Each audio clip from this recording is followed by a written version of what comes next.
4.5 years ago in 2019, pre-COVID, seems like a lifetime ago, we visited Devon in Brighton, England as part of her start of her PhD program at the University of Sussex. It was our first time to Brighton. It's an edgy, fun kind of city, once a great big party town, about an hour south of London. Lots of art, lots of music, lots of interesting people there. Walking down the street in a pub having a beer, a fella called Jim buys me a beer just to have a chat with me. We did a bit of touring around in the area, did some fun shopping. Paula and Devon got matching tattoos.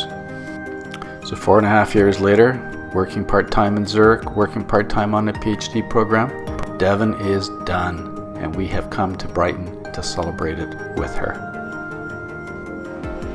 So we leave record-breaking cold weather temperatures in Victoria and arrive in Brighton. Our hotel is right on the waterfront. It has a view of the pier, of the beach. It's a pretty good location, except that all that traffic, there's a lot of sirens and cars at night. Off on the horizon is a dramatic wind farm churning away. And the pier itself is fascinating, especially when the starlings start to form their patterns over it. Some fun little zip line activities on the beach. Of course, Paula discovers one of the finest spas in the United Kingdom, just down the way on the beach, with a couple of little trailers and wood stoves, and you can either go in the plunge pool, which is like a cattle trough. If you're brave like Paula, you can actually walk down the beach and go right into the ocean. Paula was doing that. I was visiting museums in London, the Design Museum, which is a fascinating place using fabric, textiles, and construction materials that are quite innovative. The Royal Observatory is located in Greenwich, in London, and it's best known as the location of the prime meridian, the line that divides the Earth into the eastern and western hemispheres, the basis for Greenwich Mean Time. Astronomers had used observations of stars, planets, and the moon to determine the positions in the sky relative to the Earth's surface, and by measuring the angles very precisely, they could determine the longitude of specific locations. Prime meridian was officially established as the line 0 by using the telescope in the top of the observatory, and this line was marked on the ground outside and agreed to internationally in 1884. Astronomers at the observatory compared stars, planets, and the moon to reference points on Earth, and they calculated with complex book tables longitude. That didn't work at sea though, and hundreds of ships frequently got lost or smashed against rocks, losing thousands of lives and making accurate mapping of the New World impossible. John Harrison was an unknown, self-taught English clockmaker born in 1692. He built his first pendulum clock entirely of wood before he was 21, and in 1722 he built a clock for an outside location on an estate using dense, oily tropical woods that would never need lubrication. It is still running now, 300 years later. Clocks of that era were accurate to about 1 minute per day. Harrison's clock was accurate to 1 second per month. He believed he could create a reliable and accurate marine clock that could keep precise time aboard a ship regardless of temperature, motion, and metallic interference, allowing sailors to calculate their longitudinal position without the need for complex instruments and volumes of books. He developed 4 notable clocks. The first, Harrison 1, or H1, in 1735, was a large wooden clock with a novel design. It was sea-tested for motion compensation, but still had challenges related to temperature variations. The second clock, H2, was a smaller version made of iron and brass. It performed better than H1 with a new drive and compensation for motion and temperature, but Harrison still felt obsessed with perfection and retreated to his attic workshop for more than 19 years, creating eventually H3 in 1759. H3 had 753 individually machined parts. Harrison had invented bimetallic strips for temperature compensation, mixed metals requiring no lubrication, and caged ball bearing races for motion, circular balance, and spiral springs instead of weighted brass balls, and was successfully sea-tested in spite of rough handling by the astronomical competitors for a prize issued by the government for the first person to determine longitude. They dismissed his clock as an unworthy instrument to measure longitude from the accuracy of celestial measurements. Harrison's breakthrough came with H4, a large portable pocket-sized watch that now included diamonds and rubies at its bearing points. Copies of the H4 sailed with Captain James Cook on all its voyages and established the supremacy of the British Navy around the world. Harrison remained obsessed by building the perfect clock. He died in 1776 at 83 years of age, having built H5, his final clock, and establishing the methods and inventions for our use of GPS today, with satellites linking to a common time. From 1833 on, every day at 1 p.m., a red time ball was dropped from the Royal Observatory, allowing the ship's captains on the Thames to all set their Harrison chronometers for a safe sailing and the knowledge of longitude. And it was on to the British Natural History Museum in London. It was started in 1881 and has a collection of over 80 million specimens of every ology you can think of: botany, entomology, mineralogy, paleontology, zoology. A lot of the original collection of Charles Darwin, his dinosaur fossils and specimens. It's an architectural marvel with a fantastic facade and a grand entrance hall.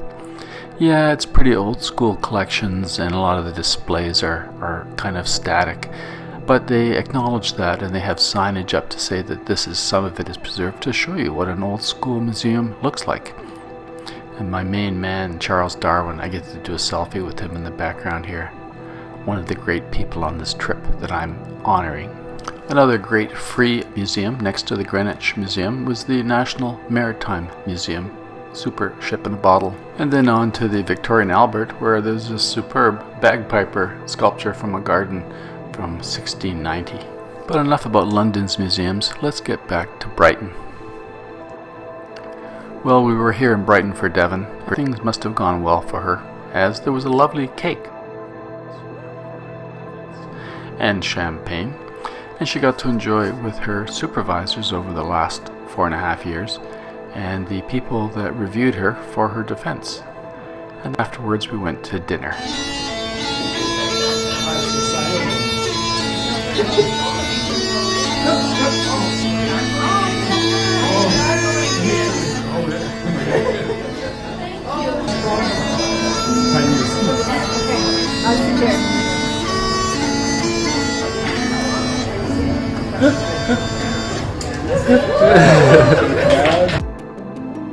It was a very sweet occasion, and Matthias and Stefan produced a little decorated graduation cap for Devon with some of her memories on it.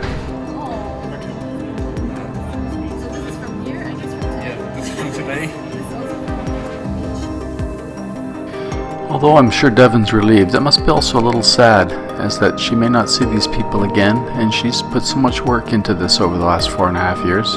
We're huge supporters, of course, and Stefan and Matthias are right there as well, the whole time.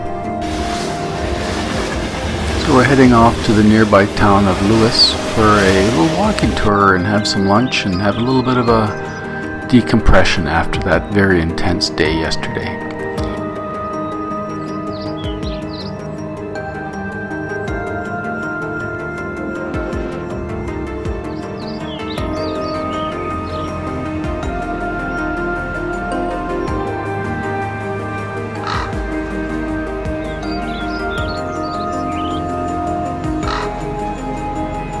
So we've seen some museums, we've seen some badass Lewis people who have fought against establishment. We've fed ourselves, and we've fed some of the critters that walk around here. It's been a fantastic time in Brighton and nearby areas and London in the museums. We're wrapping it up at a great pub here, having a lunch, saying goodbye to Matthias, and we're moving on to Dartmoor. See you on our next leg of the big adventure.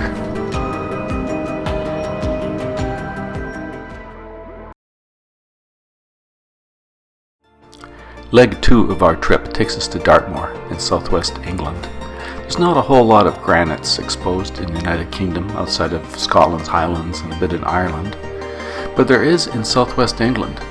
These deep-seated granites were injected hundreds of millions of years ago along a trend in the southwest corner. The ice ages scoured the softer adjacent rock, but the tough granites formed big high mounds with little interesting rock structures on the top called tors. Using Lidford as our starting point, we can see that the area around the moors has been well developed agriculturally, but within the moors is deceivingly quiet. And yet the evidence is all around us, from the tors from the last ice age to Bronze Age sculptures and settlements to the most recent quarries in the last couple of hundred years. Looking at a small section of a map really shows this amazing density of activity. Of course, the post-glacial tors on the very tops of the mountains, and a lot of people make a challenge out of seeing how many they can accomplish climbing in one day. Then the Bronze Age settlements, which are the stone rows and the outlines of the buildings, and we'll look at one of those in a little bit. And then 800 to 1,000 years ago, the areas were settled and agricultural with sheep and crops and grains, and the settlement outlines are still visible. Then a few hundred years ago, the famous tin mines of southwest England and Cornwall were developed. And then a couple of hundred years ago, the granite quarries, and we'll be looking at those as well. So within a minutes of a walk of each other, this area here has a lot to see. I highly recommend where we stayed in Lidford at the Dartmoor Inn. It has some 3 rooms, which are really well appointed. It has 5-star dining and an outstanding menu. There's a charming little pub downstairs with a working fireplace, and of course I was drawn to that like a moth to a light, playing my little pipes.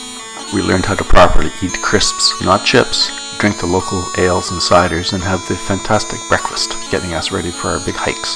We literally could walk out the door, and it was beautiful. January, sunny, cold weather. The ground was still a little bit frozen, although there was water underneath.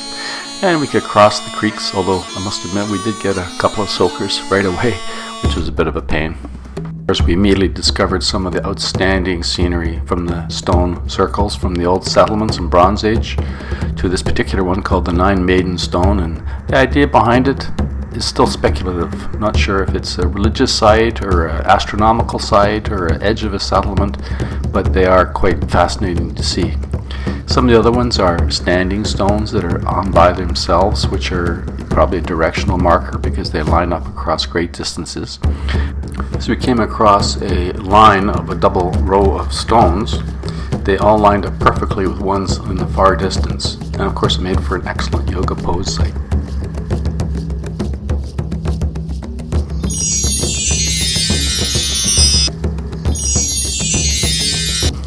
This was a pretty busy area back in the Bronze Age. Adjacent to this particular row of stones was a stone circle, and then another line of stones. A more recent sign of activity was stumbling upon a geocache underneath a rock, and we read the message book and saw the little gifts people had left behind and put our own notes in the record. A haunted coin? A coin. When we finally made it to the tors, they were beautiful visual spots on the top of high vistas. Each one had its own character. Some were more split and layered. This one actually had steps that were carved into it. I don't know how long ago, 100 years maybe, 150 years ago. You could really see why you have to have nice weather up here. Otherwise, you're exposed to that wind and rain. It'd be pretty wild. There are so few of these tough little trees up here that there's actually a map being developed showing the location of every single one, and many are hundreds of years old. The most recent activity in the area are the old quarries from a couple of hundred years ago. No longer mined because it's a national park. Some of them are huge and have flooded with swimmable ponds in the bottom.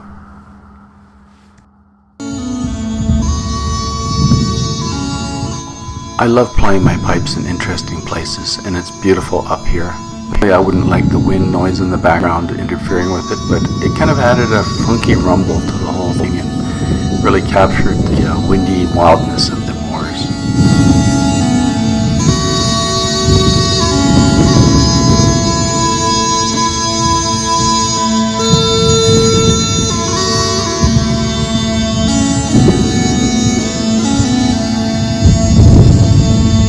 You won't go far here before you see the beautiful Dartmoor ponies. Typically fairly sturdy and compact with small heads, expressive eyes, short necks and broad chests, sometimes down to a pony size. It's fun watching the stallions with their mares nudging their noses very gently as they all communicate with each other. They've lived in this area for centuries, possibly dating back to prehistoric times, and are believed to be descendants of ancient wild horses that roamed the area. Their hardiness, intelligence, and sure-footedness makes them useful for a number of tasks. They're sweet and friendly and have a temperament that makes them suitable for interacting with humans and children. They do have challenges like habitat loss and competition with livestock, and traditional uses are declining, such as farming and mining, and there are conservation efforts underway to protect and preserve the breed. No swimming today at the quarry that's covered in ice. It was a wild and windy day as we walked past the Meldon quarries, an old copper and iron mine as well as limestone.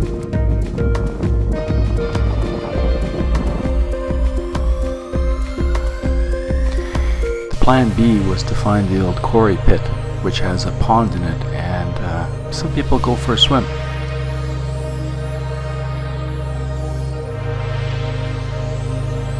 So this is where we were going to go swimming, except for the ice just melted. Stefan was checking out a cave where he saw a little tiny green person running into it with a ring. I think a bat coughed on me in that cave because I got COVID after this trip. It's like everywhere looks like a place to take my pipes out. Every stream or pond looks like a place for these guys to take a dip, regardless of the temperature and the time of year. I'm pretty impressed. It was just above freezing.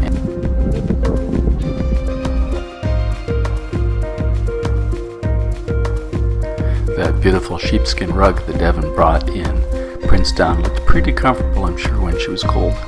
At this point in our trip, we say goodbye to Devon and Stefan. We've had a fantastic time here in the moors and on the tors at the top. One of the most photogenic places I've ever seen between the horses and the rocks. And we are going to take some nice black and white pictures here and then see you on our next leg in Scotland.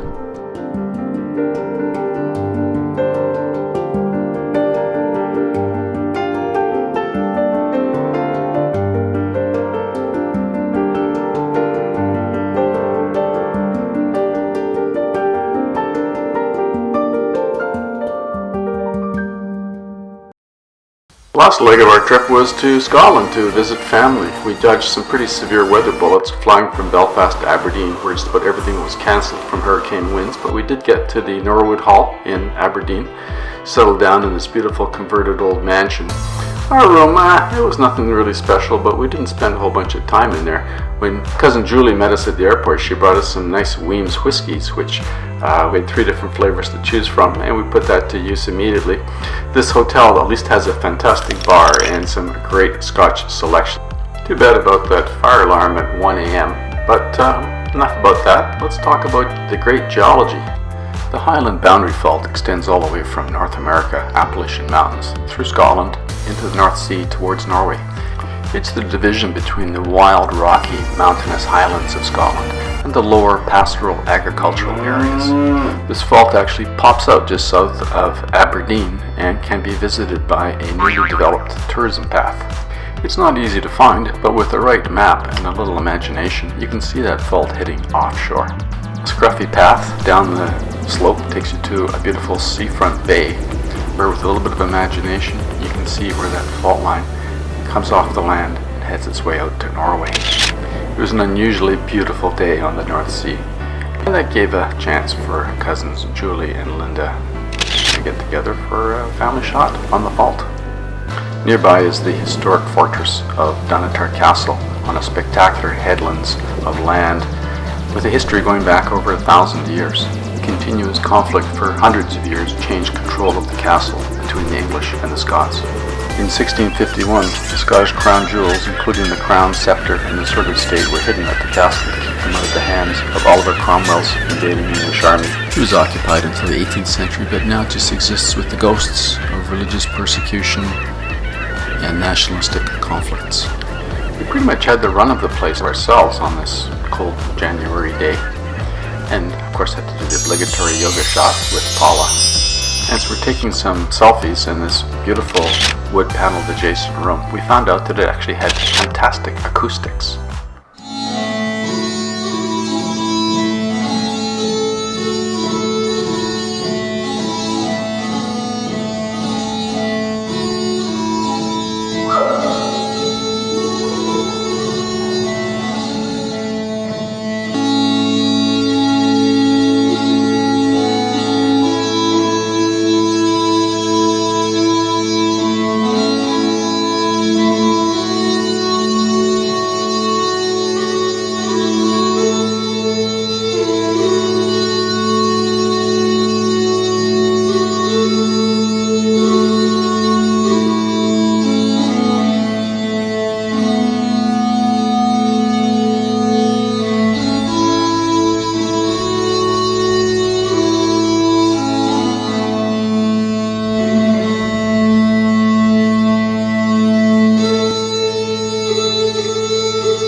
wild wintry day in Stonehaven, much like Victoria, where the waves throw stones up across the street during the winter storms. And we're going to have lunch with Linda's daughters, Sally and Layla, and their 3 grandsons, and they were just absolutely well-behaved little angels. So that brings us almost to the end of a very big day in Aberdeen here. We're on our way to Inverary to meet up with my cousins for dinner. In the meantime, we're going to stop at the Bridge of Fuchs, where the river has this fantastic brown, classic Highland river roaring underneath this old stone bridge. So we wrap up our big day with dinner in Inverary with my cousin Terry Gentle, his wife Ishbel, my cousin Susan Hamilton and her partner Joe, and tomorrow we're going to deep dive into some graveyards. It's St Peter's graveyard, which is on King Street in Aberdeen, and we're on the northernmost corner to see William Weems's grave. What would it be? This day was a bit of a deep dive into Weem's genealogy. And it was originally buried in with nannies. We couldn't find our Weem's headstone in the old kirkyard by the harbour, but it was a rainy day, so we thought, well, we'd hit the art gallery and see what it has, and head to my great joy, a beautiful show on the Rubislaw granite quarry. After a walk through the art gallery, we were on our way to the University of Aberdeen's library, a very modern and cool building. Well, these weren't the cheeriest titled books in the library. And on to dinner with the Weems cousins, and doing a special treat for them. I'm going to pipe them in at the restaurant. It was a bit of a surprise for everybody, and the tune that I picked was called, appropriately enough, Weems Castle.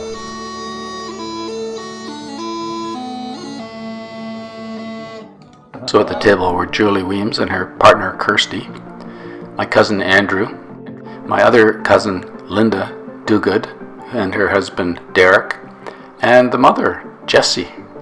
She's a grand woman and sharp as a tack, and it was really a lot of fun to share some stories with my cousins on this occasion. So this was a trip of family and friends and celebrating an occasion.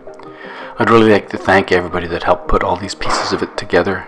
The women in my lives, Paula, Devon, and Julie. Thank you very much for making this a super memorable trip.